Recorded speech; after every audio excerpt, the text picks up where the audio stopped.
In the heart of the old kingdom of Belleterre, there lived a young weaver named Léo Dubois. His tapestries were so breathtaking that people travelled from distant villages just to glimpse them. Léo's portraits of the king were so lifelike that courtiers whispered, "Surely those eyes move."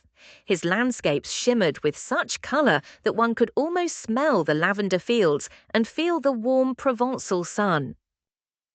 But as Leo's fame grew, so did his pride. Each compliment made his chest puff out a little more. "It is not mere technique," he would boast, flicking his wrist dramatically. "It is pure genius." One spring morning, Queen Amélie herself arrived with a grand commission. "I wish for a tapestry of my favourite falcon, Étoile," she said, her voice smooth and regal. "Its feathers must gleam as if kissed by the sun. You will weave them with threads of pure gold." Léo bowed deeply, grinning with confidence. "Leave it to me, Your Majesty," he declared. "No other hands in the kingdom could capture such beauty." Watching from the courtyard was Monsieur Silas Rousseau, a retired weaver and Léo's former mentor. His hair was silver now, but his eyes still shone with wisdom. That afternoon, Silas visited the young man's workshop. "Mon garçon," Silas said kindly, "a word of advice. The finest gold thread is strong but fragile. You must weave it with a gentle, steady hand. Pull too tight, and it will snap."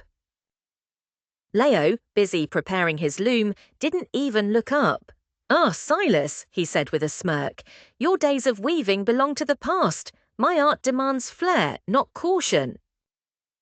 He waved the old man away and returned to his work, humming proudly. Days turned into nights as Léo worked feverishly. He used a new, faster loom, one he believed would make his brilliance shine even brighter.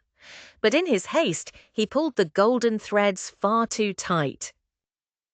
At first, the tapestry glittered magnificently, but by the third day, tiny threads began to snap. The delicate gold frayed and curled, leaving ugly scars across the fabric. "No, no, no," Léo shouted, tearing out the ruined sections. He started again, working faster and harder, but the threads broke even more. Soon, his workshop floor was covered in golden scraps, shimmering like fallen sunlight. As the Queen's deadline approached, panic replaced pride. When her messenger arrived, Léo lied, clutching his chest dramatically. "A terrible illness delayed me," he claimed. But whispers travel fast in Belleterre.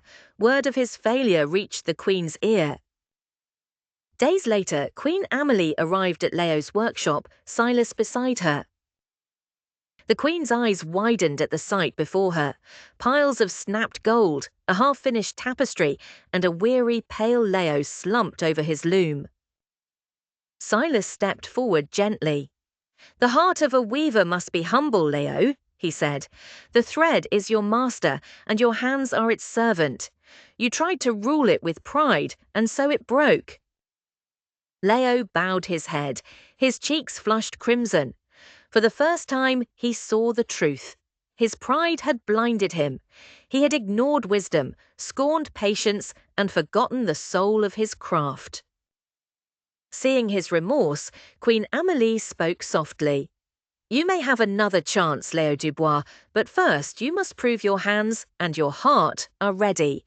Under Silas's guidance, you will weave something small and simple." Léo nodded humbly. Weeks passed. Under Silas's patient eye, Léo learned again how to breathe with the rhythm of the loom. He learned to listen to the thread, to weave with care, not ego. When he finally returned to the Queen's commission, his movements were calm and sure. The golden thread shimmered under his touch, obedient and free. When the tapestry was unveiled, it was said that the falcon's feathers gleamed so brightly that the Queen gasped. And for a moment, even the sunlight seemed to bow. From that day forward, Léo was not just known as the greatest weaver in Belleterre, but as the humblest. and the golden thread of his lesson would remain in his heart forever. Moral of the story: true brilliance shines brightest when guided by humility. Please like, share, and subscribe to my channel. Bye.